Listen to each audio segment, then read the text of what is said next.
whenever people get in my comment section and start saying that Trump is like everybody else, see, I have to put, I don't put up with that. I've gotten confused at times, but what people don't understand, the perspective that I come from personally and know. And of course, what I've seen is nothing but wickedness want to take down a good man was, and I don't know, the odds of this happening are so strange. So, I mean, I supported him to begin with. Okay, I voted for him the first term, um, because he's honest. I'm a firm believer that people that don't know God hate Trump. Because I don't know how you can know God and not know who Trump is. I don't think the two mix. Or there's something wrong, or you know, I don't know. But besides that, so like in 2018, really, well, beginning of 2018, I'm a psychiatric registered nurse, and so I worked in a rural hospital, okay, in the emergency room, where we had a separate part of the emergency room. We were attached to the emergency room, but it was a separate part with like 7 beds, just strictly for psych. It was great.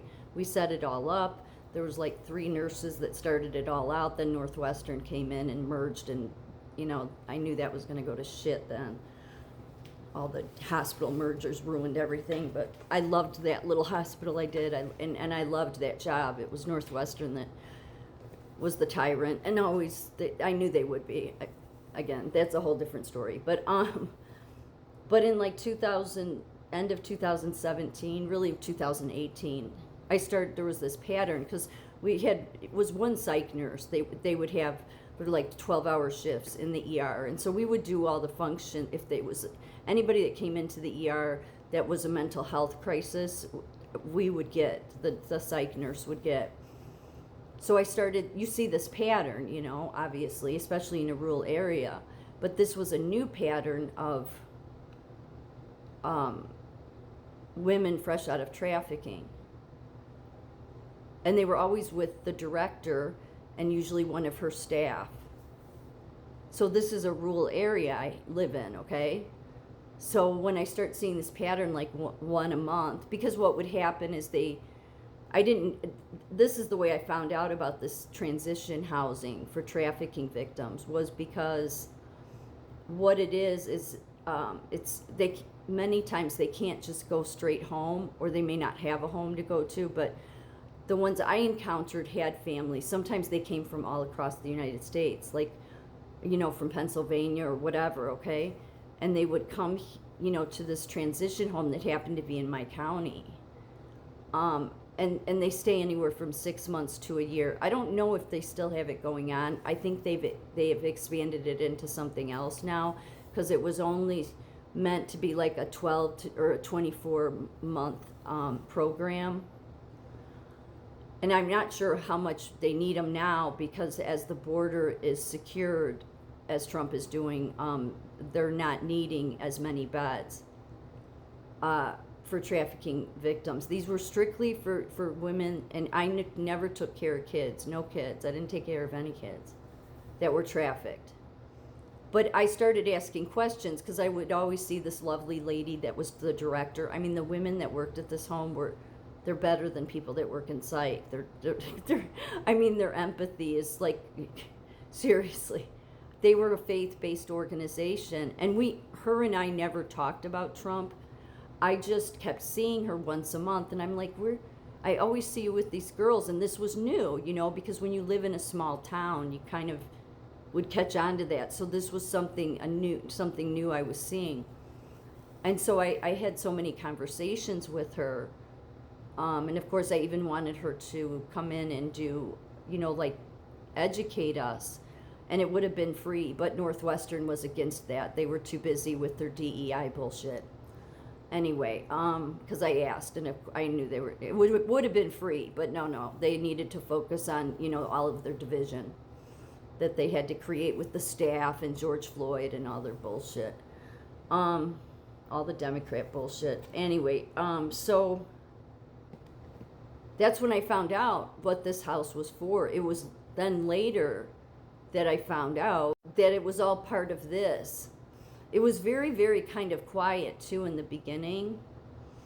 In fact, I can't even I can't find out how many houses there were to be like, because it was Trump's administration that started it, and particularly him and Ivanka. Anybody that had followed Trump knew that his number one thing that he wanted eradicated was human trafficking, slavery, which is why the border and the wall. And so that's why when people want to act like that he's some asshole, I mean, I get upset with him at times because I don't understand what he's doing sometimes. But look, anybody who says that, it's like they don't know God and they likely don't want to know God.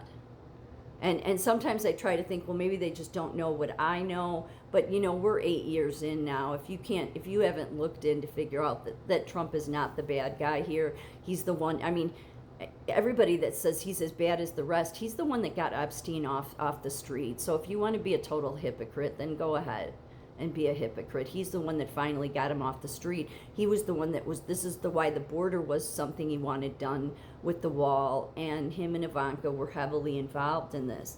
What's interesting that I found out, the best states to start safe houses were those with high trafficking prevalence and strong anti-trafficking enforcement, which would have been California, Texas, Florida, New York, and Illinois. So what are the odds? What are the odds? It's just so strange.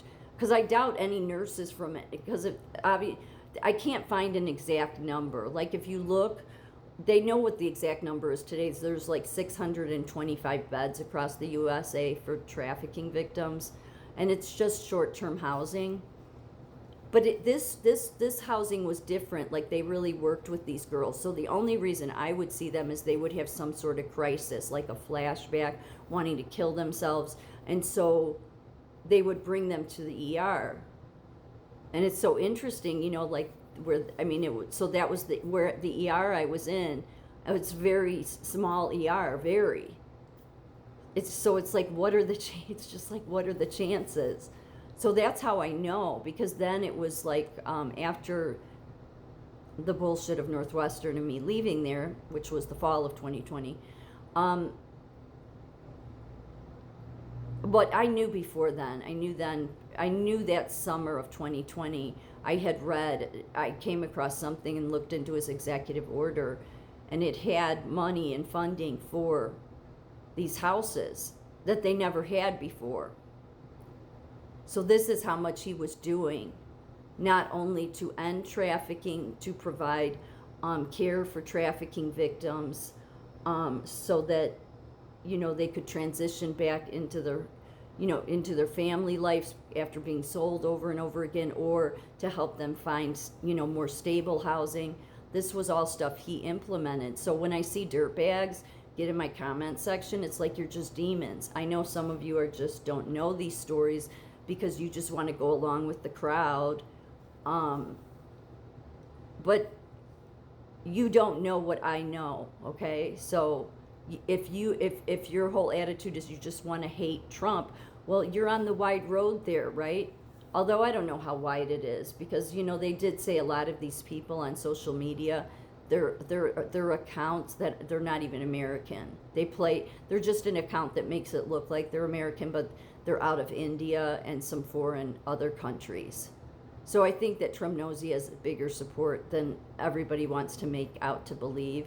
But when it comes to me personally, there's no way you'll convince me otherwise. We're not going to have a debate about you're right and I'm wrong. No, anybody that was trying to eradicate trafficking and go to these lengths that him and Ivanka and many others were going to, and I saw it with my own eyes because I took care of these victims, well, then you're just a bad person. So you either want to stop being a bad person and maybe do your own research, or you just want to stay a bad person and you're likely have some account out of a foreign country.